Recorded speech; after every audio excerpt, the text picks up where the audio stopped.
So the rotational grazing, it's not so much about how much space you give them. It is about how much space you give them, but it's about how it's more about how long the ground has to rest after the cows graze it. So the idea is to get them in, they graze it really quick, no more than a few days in a spot at the most. With the cows, it's actually 12 hours in a spot. Okay. And then you move them. So like once they're done here, we're gonna move the fence over, and then this will be able to rest for like 20, 30 days. Okay, so it takes almost a month to get it to be ready to graze again. Right, and a lot of that is for the roots. Okay.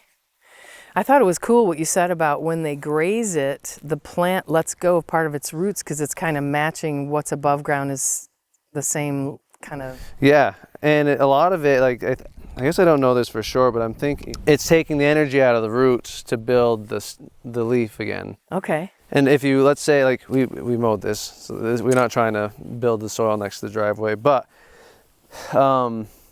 this is really short. Like, if a cow grazed it this high, we would call that overgrazing. Okay. Because, I mean, look how little leaf area there is to catch the sun. All that, for that to start growing enough to catch the sun, that all has to come from the roots. Okay. Whereas something that you graze that's, let's say, like this high, that's the more the height that we're going for.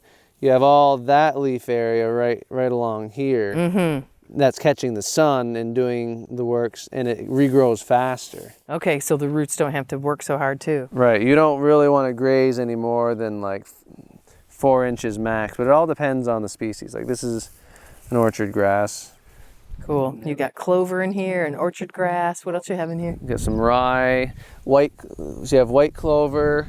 There is red clover in here. Just a random fact about white clover is they actually do really well with grazing. They can take over grazing because their stem kind of runs along the ground. Oh. So like all these white clovers could be part of the same plant. Oh, got it. And they just send up their leaves, but there's Gotcha. actually like little runners that run kind of like along the soil. Oh, yeah.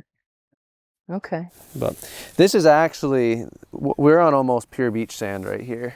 Beach sand. Yeah, like this is considered some of the poorest soil.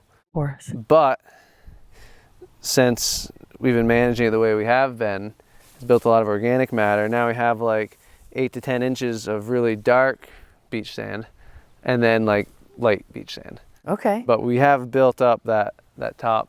How many years to get that many inches, would you say, to build back up? Oh, I don't know. It all depends on how you're managing it. Like we've been doing it for, since 2005, so Okay. 20 years-ish. Okay. And it's like that, but like it was also like that, 10 years ago too. So it all depends. So about 10 years maybe. Okay. Cool. So what do we do next? Next, we can plug the fence back in. Okay. And then we can go say hi to the cows. All right. Cows. Cool.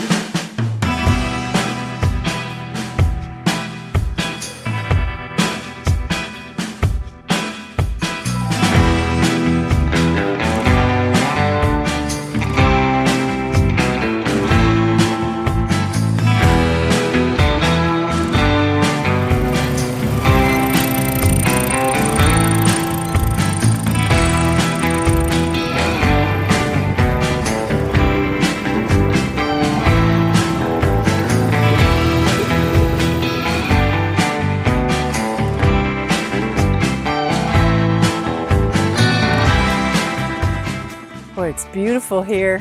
Yeah, a great view up here.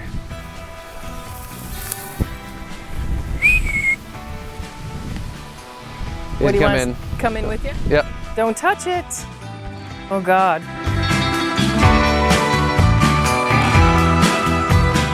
So more than likely what's going to happen is they think we're here to get them, bring them home. Okay. So they're probably going to start Heading that way. heading out. They're like, well, it's time to get up. You have 2 calves right there. Aw. We let our calves run with their moms for the first 2 months. It's a good time for them to learn about how to follow, what the fences are, they can learn what a fence is before they're big enough to break the fence. I see. But also just herd manners, how to be in the herd. Okay. Moms they just watch and learn their mom. So like those guys could get out and it wouldn't be a big deal. Okay. Like, they could just go wherever and they'd be calm. Mm-hmm. But the babies need to learn how to be like that. Right.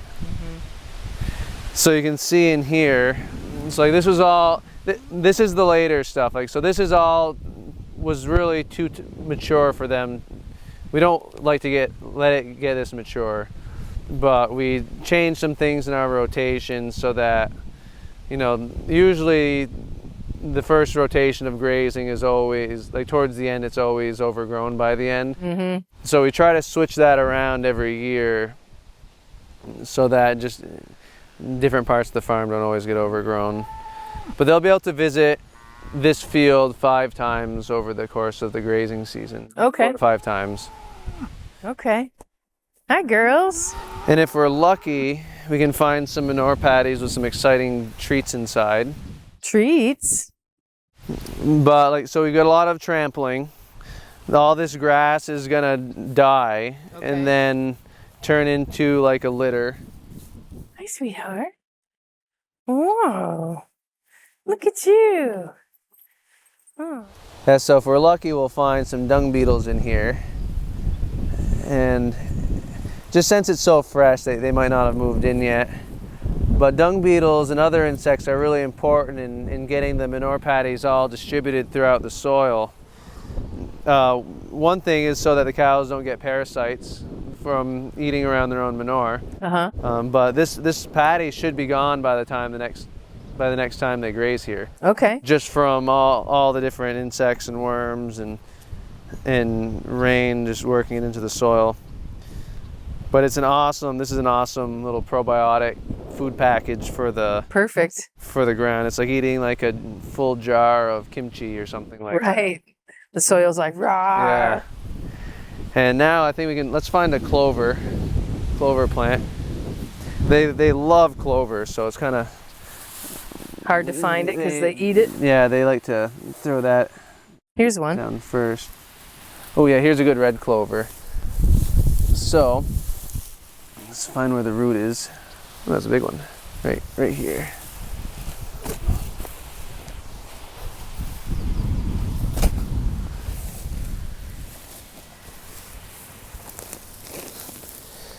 So one thing, you can see how dark it is.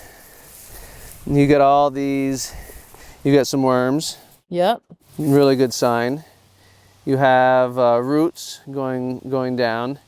And these, see how crumbly that is? Yeah. Those are all those aggregates, and that's all held together by like fungal networks or fungal glues or bacterial glues. So when you see a little clump, it's all those guys. See how that's really nice Beautiful. to see.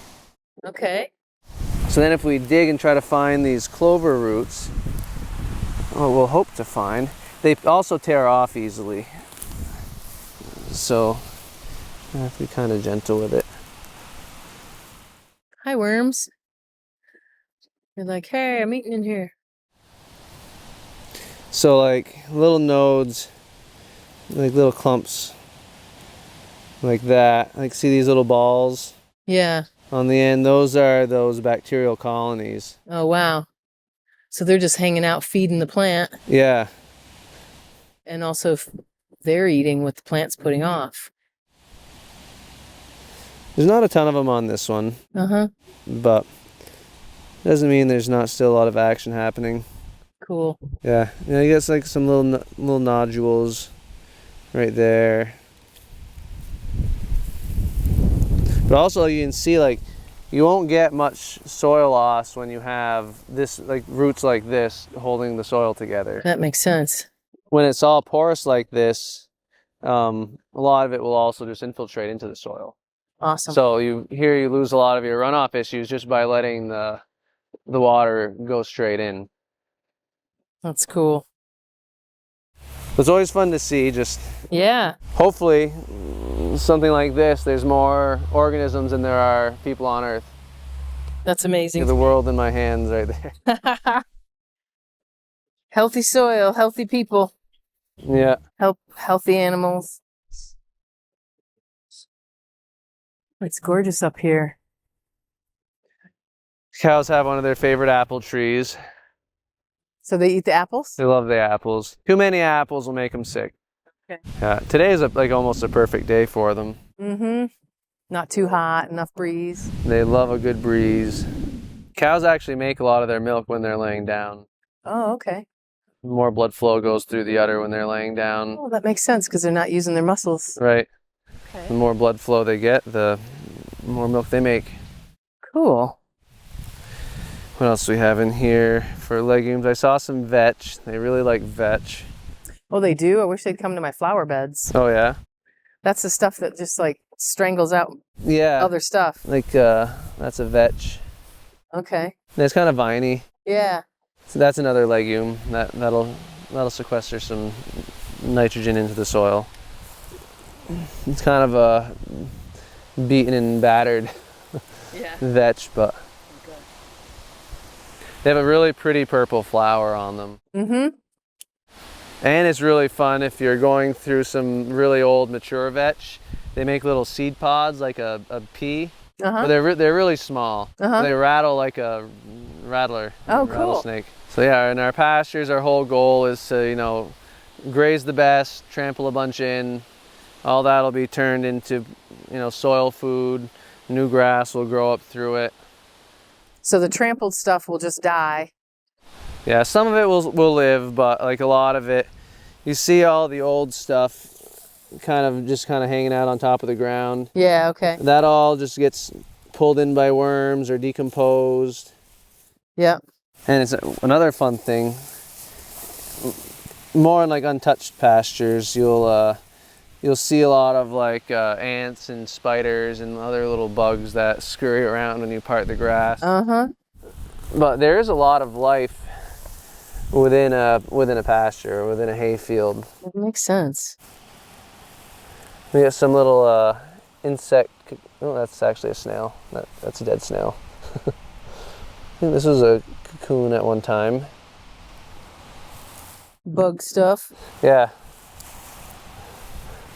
Seeds of all kinds. Mm-hmm. Leaves.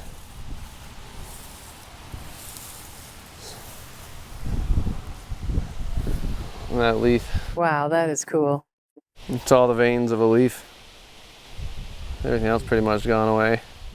That's really cool. So everything decomposed but the tougher veins. Yeah, that's next. Fertilizer. Yep. I think they're ready to go home, so they're probably just coming to us to be like... What time did you let them up here? 8 o'clock. I think they've been up here since around 8. 7:30, 8 o'clock. Long day at the office. Yep. I know, they do all the work for us. They harvest their own feed, they spread their own manure. Super appreciate you. To speak to the cow's ability to heal themselves, that cow kind of just standing back a little bit, she had pneumonia a few months ago. Oh yeah? Oh, that's Don't really know what brought it on, but the vet said gives her like a 20% chance of recovering. And we gave her some more like stuff that we can use organically. We had some herbal teas. We had some aspirin to control her fever. And then some probiotics, and now she's great. She's doing great. Doing great, milking great. Right on. Healthy, making the walk. Just need a little time to recover, but she healed herself. Oh boy. Yep. That's it. Our organ sandwiches we get in the morning, they're usually heart and tongue.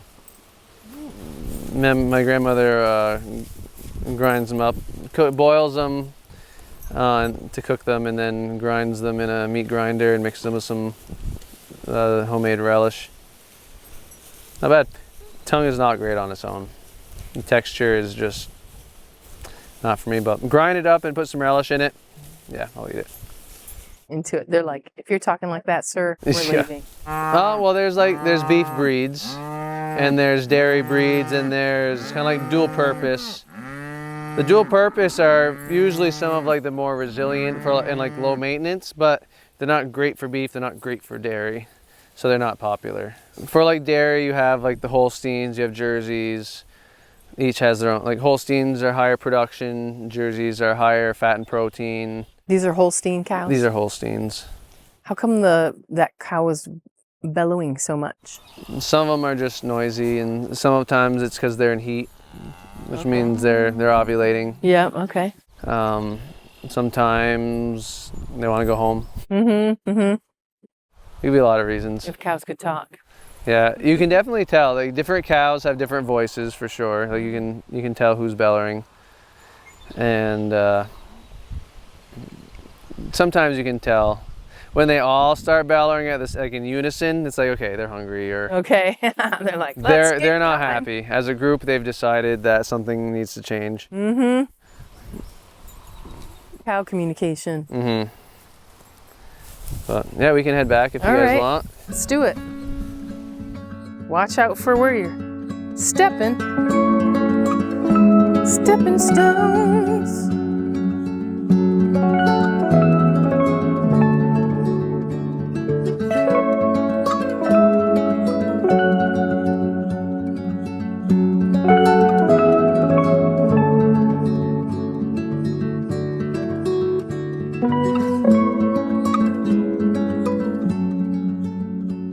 A cow is an amazing animal. She has a lot of functions going on, and she's constantly in control of her own health. And the cud chewing is a very important part of that. And when she has the ability to bring her feed, parts of her feed, back up into her mouth so that she can continue to chew it. And a couple of things are happening when she continues to chew her cud. She's trying to nub it down to about 2 inches. That's where that's the length that she enjoys passing through her entire system. And she's working hard at that, but she knows at the same time it's helping her create a lot of saliva. And that saliva is what's protecting the health of her gut. It's producing a lot of buffer that has the perfect pH that the bacteria in her gut can survive. So the more you can get the cow to do that, I mean, she wants to do that. So by us letting her graze on pastures and feeding her long stem hay, she's naturally going to make that happen because she knows what she needs to do. That's awesome. And cud chewing is very important for a ruminating animal, and these dairy cows are all ruminating animals. So part of the beauty about the cud chewing and producing her own saliva is protecting her gut and controlling the pH in her system. And why that's so important for a dairy cow is because her feet are very much directly affected by the pH of her gut. And if she's running an acidic system, from stress, from being uncomfortable, from being nervous, from having a poor diet, she's going to run a high pH, which has a direct impact on the cartilage on her feet. And many people don't know this, but a cow is actually not standing on her feet. She's suspended on her feet. When I say feet, that's the hooves. Yeah. And there's a layer of cartilage between her leg bone and her hoof. And if that cartilage gets compromised at all, the cow will flounder.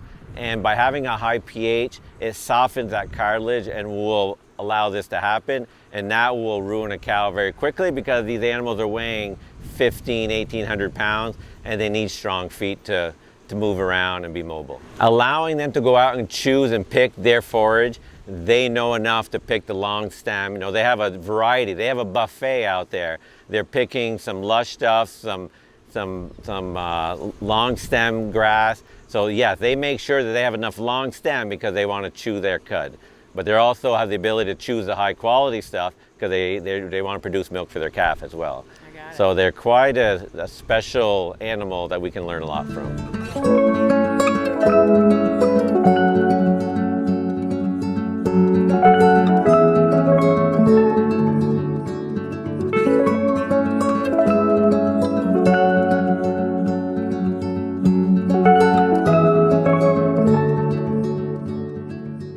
Well, all right. Thank you so much for taking the time to hang out with us. Thank you to the Choiniere family for having us out to their farm today, organic dairy farm, and for taking us around so we could visit their sweet beings on this farm. I'm just really excited to think that we can help you know where your farmers are so you can be plugging in and taking advantage of supporting them, eating nutrient-dense, toxin-free foods so that you can have a vital, healthy life yourself. I appreciate you, and Dr. Susie from Cedarwood Natural Health Center signing off. We'll see you again sometime soon.